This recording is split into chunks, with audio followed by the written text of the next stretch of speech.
Today, we are going to learn how to play the piano for beginners. Now, there are two ways that I'll be helping you and will be demonstrating to you on how to play the piano. So, one way is to play the piano as an accompaniment or sa Bisaya, duyog. No? Ikaw ang magduyog. Now, the second one is to play both melody and accompaniment. So naanay tuno, no? Naanay tuno, naapay duyog. Okay? Now suppose you chose playing accompaniment using chords. So these are the things you need to familiarize with. First, chord spellings and diagrams. And then number two, chord inversions. And number three, note time values.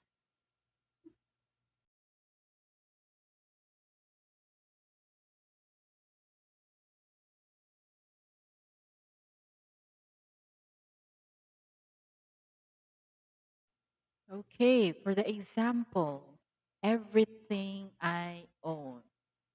Okay, we have there four examples, four chords, and it's fitted into one bar per chord. So we have here an example of playing an accompaniment and for the song Everything I Own. So I just showed to you the first four bars. Say, for example, in the introduction, the first bar is D major. So you see there the diagram where to press on the keyboard. And then for the second bar up to the fourth bar, so they have one chord each. So starting with D and then F sharp minor, G, and then A. Okay, so below that illustration or below that diagram, you have accompaniment rhythm choices. So I just put them all in like one rhythm choice per bar. So say for example, you chose to play each chord just like full notes. So this is how it's going to be if you're going to play the introduction of Everything I Own using whole notes for all the chords. So this is the D, and this is the F sharp minor, and then G, and then A. Okay, so if you're going to use whole notes, 2, 3, 4, 1, 2, 3, 4, 2, 3, 4, 2, 3, 4. Okay, so that's how long you're going to stay. You have to finish the four counts before moving to the next chord. Now, if you chose the rhythm on the second bar, so meaning to say you are going to play each chord twice, and for every time you play it, you are going to stay for two counts and then make another same chord for two counts. Say, for example, so for the D, one, two, four, 1, 2, 3, 4, 1, 2, 3, 4. Yes. So that's how it is if you're going to choose the second option. Now let's go to the third bar. If you chose to play it like quarter notes and you want four quarter notes for each chord, then it's gonna sound like this.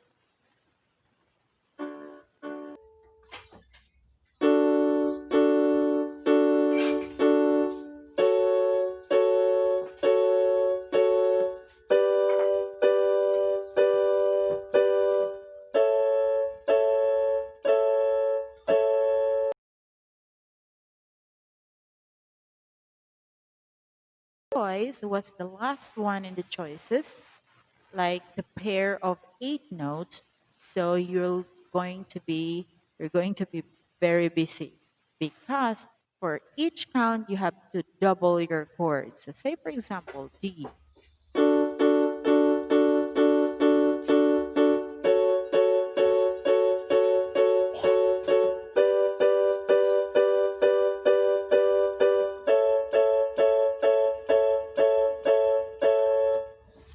However, if you chose to play both melody and accompaniment, so it means that you will be looking at notes to play for the right hand and notes to play for the left hand. And of course, before you will be able to play this, you need to familiarize with a number of um, requisites. Say, for example, I have a list here of at least 9, but I know there are more to this. But I'll just require you to. I just recommend you to have at least a knowledge of 9 of this. So number one is staff. Number two, clef. Three, um, key signatures. Number four, time signatures. Number five, note and rest symbols. And number six, accidentals. Number seven, rhythm. Number eight, melody. Number nine, harmony. Okay, for staff. So it has 5 lines and 4 spaces in between. So that is where the notes are written, and the lines and spaces has its own designated pitch depending on the clef used. Okay, let's go to the clef. So for the clef, for the piano piece, there are only two clefs that are commonly used. So one is G clef and the other one is F clef. So G clef can also be called treble clef, and F clef is also known as bass clef. Now let's start getting to know what's going to happen in the staff with G clef. So looking back at all the lines it has for the staff, you have 5 lines and then 4 spaces.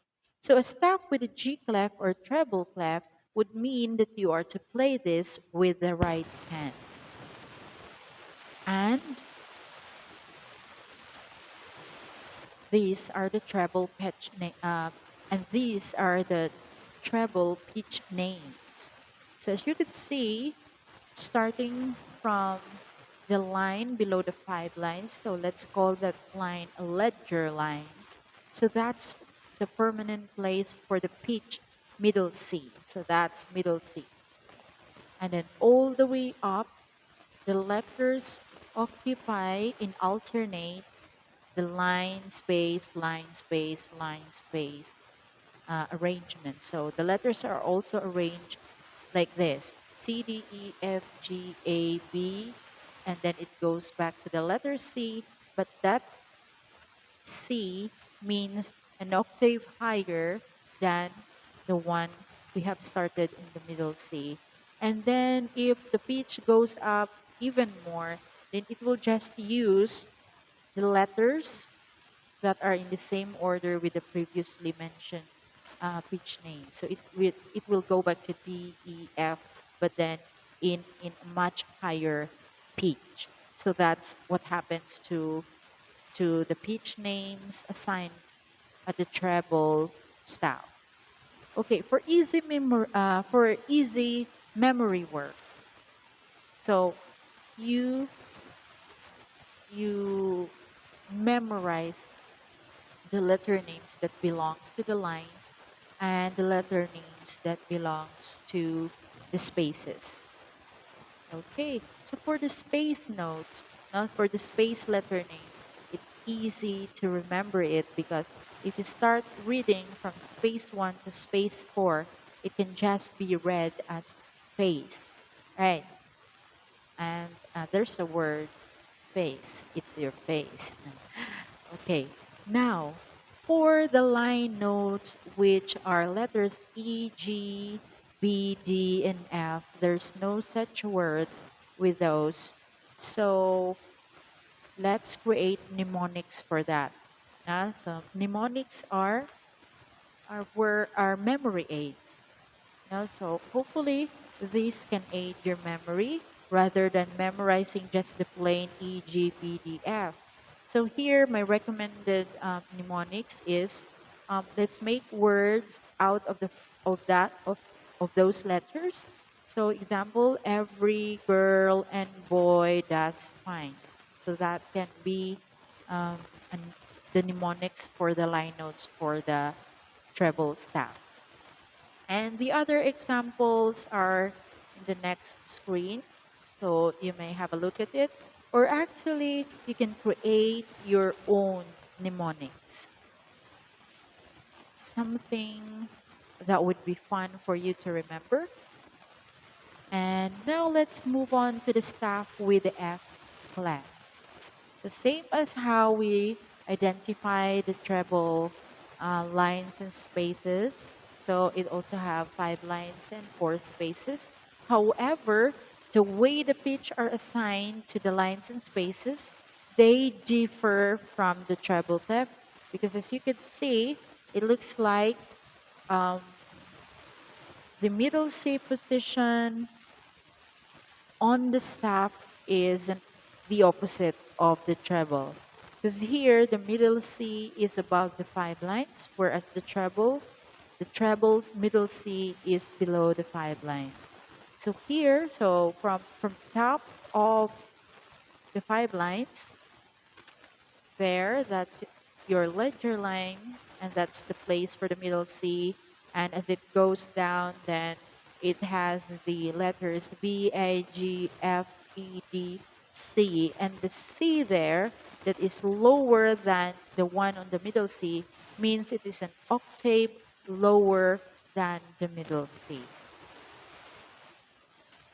And the staff with F clef or bass clef would mean you are to play this with your left hand.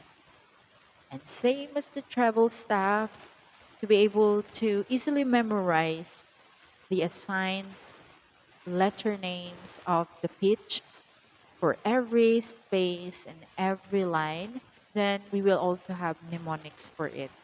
And for the space letters, the space one is A, and then space two C, space three E, and space four G.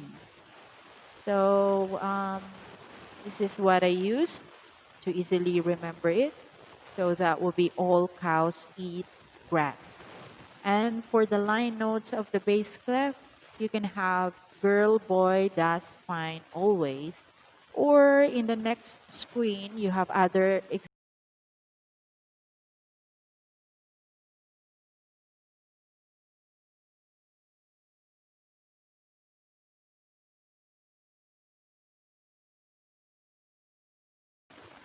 um, you, by the way, those are just examples, and you are free to come up with your own mnemonics, something that is fun for you to remember, or perhaps easier to remember. Okay, the next topic is the key signature. So they are sharps or flats found beside and right after the clef symbol. This is to remind you in what key the piece is. So say for example here we have one sharp appearing right after the clefs. So on the next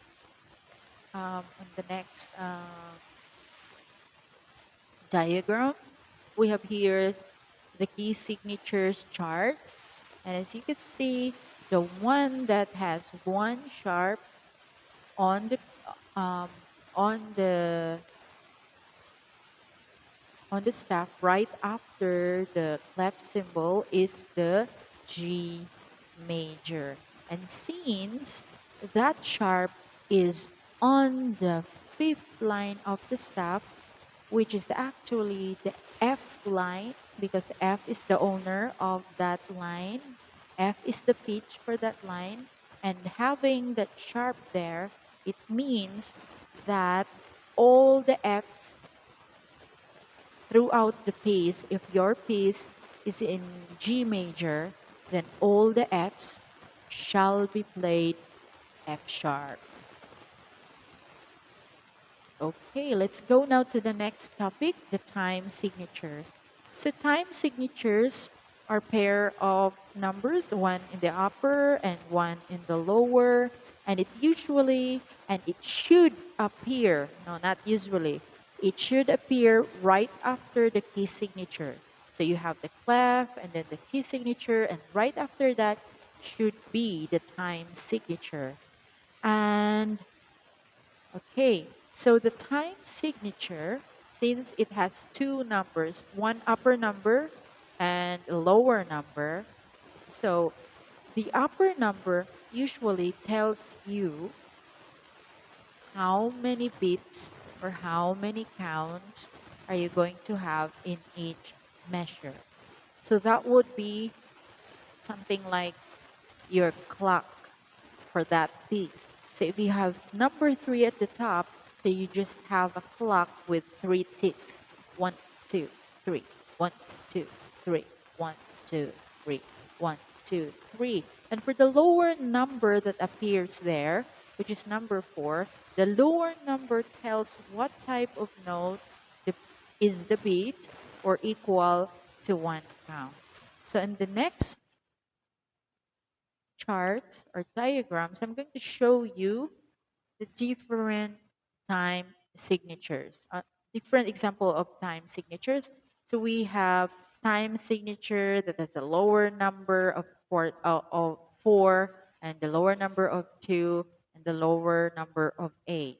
So like I've said earlier, whatever is the number at the top or at the upper part of the time signature, they usually tell or they tell how many beats you have per measure.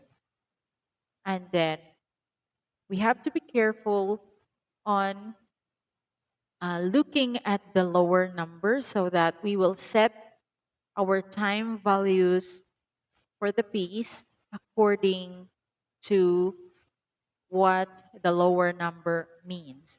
So say for example, if the lower number is number four, it means that your unit for one count is the quarter note. Okay, the quarter note. And so the rest would be those time values that you see on the screen. Now, if your time signature have number two as the lower number, then you are not going to refer to the previous chart anymore. So you are going to refer to this new chart, wherein the half note is treated as the one count. So that's the unit for one count, the half note this time. If you have time signature with a lower number of two. And then if you have a time signature with a lower number eight, so everything will be changed again because this time our unit for one count is the eighth note. So it will be completely different from when the lower number is four or when the lower number is two. So you have to reset every time. So that's why you need to check the time signature so that you will be accurate on your time values. Because inaccurate time values, reading for your notes would produce inaccurate rhythm and tune. Okay, next topic are the accidentals. So we have here, I just presented three accidentals. Number one is the sharp, and then the flat, and then the natural. So for the sharp, if this will be placed beside a note, so by the way, accidentals, they appear or they are placed before a note, not after a note. Okay, so when they appear before that particular note, it have a certain effect to the note. So say for example, if it is attached to, if the sharp is attached to the note, the effect to the note would be it is going to raise the pitch by one half step. Say for example, the example, you have G sharp. So this is the G, this is the G sharp. So that is the interval that will be imposed to the note, or that will effect on the note. So instead of playing the G only, if you have the sharp beside it, then you are not going to play this anymore, but instead this. So it's raised by a half step. And for the flat, the effect is opposite. So say for example, in the example, you have B flat. Okay, so originally if it's just B, then this is the sound of the B. But because of the flat symbol attached to the B, this is now the B flat sound. See, so it lowered by one half step. So from B, this is the B flat. Okay, now for the natural sign. For the natural sign, okay, now for the natural sign. For the natural sign that appears in front of a note, and this note have a uh, previous accidental, like either sharp or flat, then the role of the natural sign is to cancel whatever is the effect of the accidental. So it will go back. It's like it's going to restore to its own state. Yes. Okay, let's go to the next topic. The next topic is rhythm. So rhythm is the music's pattern in time, and when beats are arranged in time, the result is rhythm, pattern, flow. Okay, so like if you listen to the rain dropping on your roof, that's rhythm, but that is not metered rhythm. So you cannot arrange it now, you because you cannot control it. But what we're talking here in the rhythm in music is you can consciously control it if you are a composer, if you're the one making the music, making the rhythm, you can manipulate the rhythm. So this is an example of the rhythm. So I have here I have four measures example. Number one is made up of just the whole note. And then the second bar is made up of two half notes. The third bar is made up of four quarter notes. And the last bar is made up of four pairs of eight notes. So I'm just going to snap my fingers to demonstrate the rhythm. So um, the first measure is this: one, two, three, four. One, two, three, four. One, two, three, four. One, two, three, four. Okay, that's the rhythm. So rhythm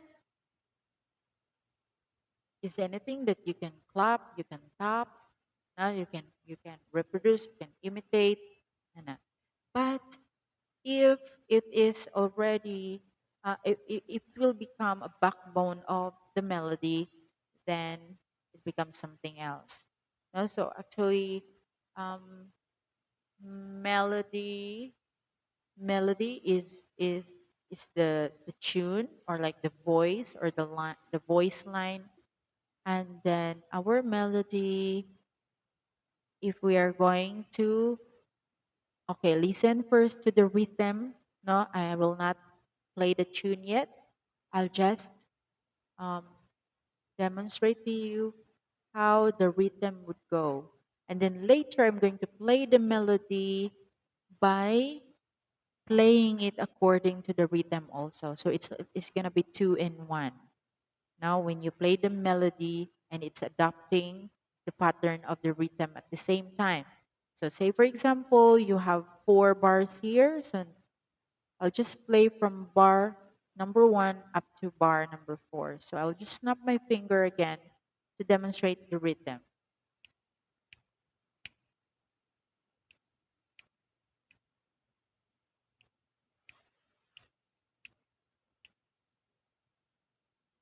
Okay, so in your first measure, your notes are quarter, quarter, half, quarter, quarter, half, quarter, quarter, quarter, quarter, one, then whole note.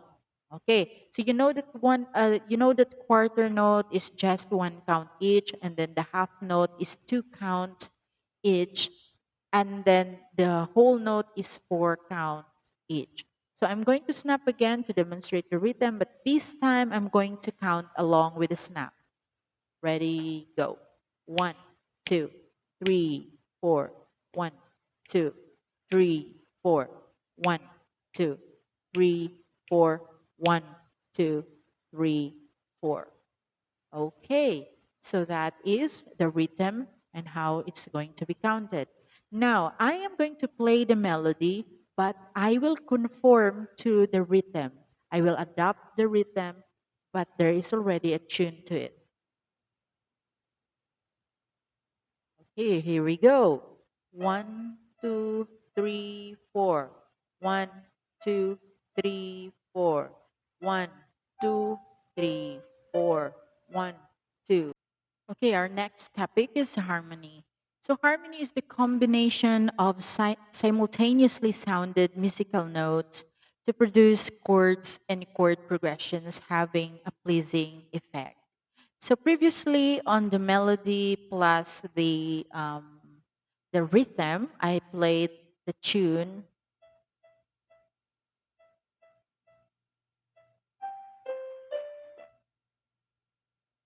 So, to add chords to that so that it makes harmony, I'm going to play C major chord on my left hand. So this is the C major chord.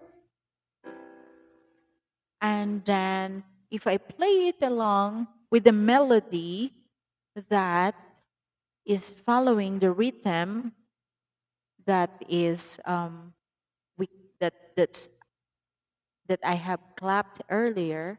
So it's the melody and the rhythm together, then plus this chord, then it will create harmony. Okay, let's listen to this.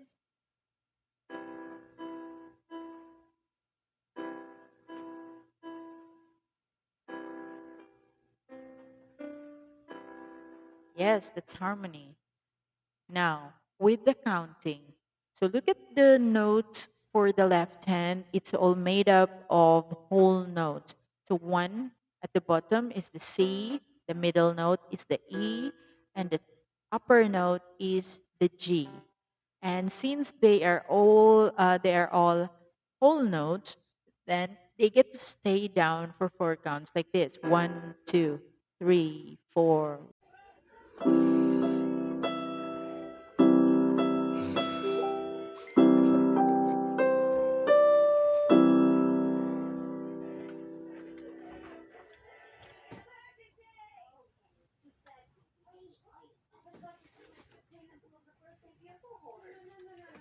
So we're done with all the things that you're supposed to know.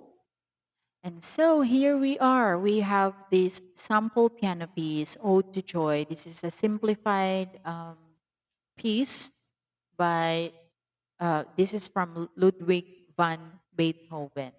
So another checklist to be able to play this. Okay, we have around seven. Number one, identify the key signature. So without any sharp or flat at all, this piece is a C major. Okay, check number one. Number two, identify the time signature. So this piece is in 4/4 time signature, meaning the quarter note is the beat, or the quarter note is equal to one. And for every measure of this piece, there are four counts or four beats. Okay, let's go to number three. Identify pitch letter names.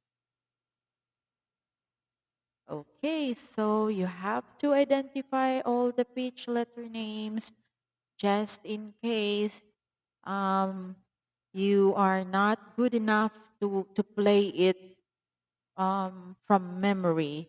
So it really helps if you write them down, it's best to write it with pencil so that when you have a mistake writing them down, you can just erase it and then write the correct one. Rather than you use the pen, it's going to be messy and messy and messy. Okay, next is identify the note rhythm by writing the counting. Okay, so when you have identified the rhythm by writing the counting, so we know that there are four counts to each bar or each measure, but you take a look, there are notes that are irregular. Say, for example, like the dotted quarter note. So the dotted quarter note, if we are going to interpret what it's going to sound like or what's the rhythm like with that, so it simply means that with the dot, the value of the quarter note is extended to a half count more. So that's why there in the labeled counting, you are to count that with one and two, and then followed by and three and four and. So if you notice for each note, the counting have always the and or the plus. So it means that one and two and three and four and. So it's safer to count that way when you pair it with the and rather than to count it just plainly with the numbers one, two, three, four, and then suddenly on the fourth measure you have an irregular note because it's more than one count. So with the presence of irregular notes around the piece, it's safer to make the regular note um, at, um, touch the end after the count. So like even if it's just quarter note, then you still count it as one end. Okay. So if I'm going to play that, and then um, I'm going to say the counting. Just for clarity, say for example, I'm just going to play the first four bars. So one and two and three and four and one and two and three and four and one and two and three and four and one and two and three and four and. Do you notice on the fourth bar where I do the one and two and three and four and so there's a quick D versus the long D. This is the quick D. Bum, bum. Okay. So the quick D bears only a half count. And then it's continued to the next D, which have two counts. And for the left hand, you only have repetitive notes, like it's just similar notes from the first half and until the end. So you have only a single but then double notes, like the C and the G at the top. You're just going to play it until four counts, one and two and three and four and one and two and three and four and one and two and three and four and one and two and three and four and if we are to pair it with the right hand, then this is how it's going to be. One and two and three and four and one and two and three and four and one and two and three and four and one and two and three and four and. Okay, so it helps when you have the letters also there. So you have the E, E, F, G, G, F, E, D, C, C, D, E, E, D, D. So that will be all. I hope I have helped you in playing the piano by playing it in two ways. One is as an accompaniment using the chords and playing both melody and accompaniment at the same time as another way of playing the piano. Have a nice day.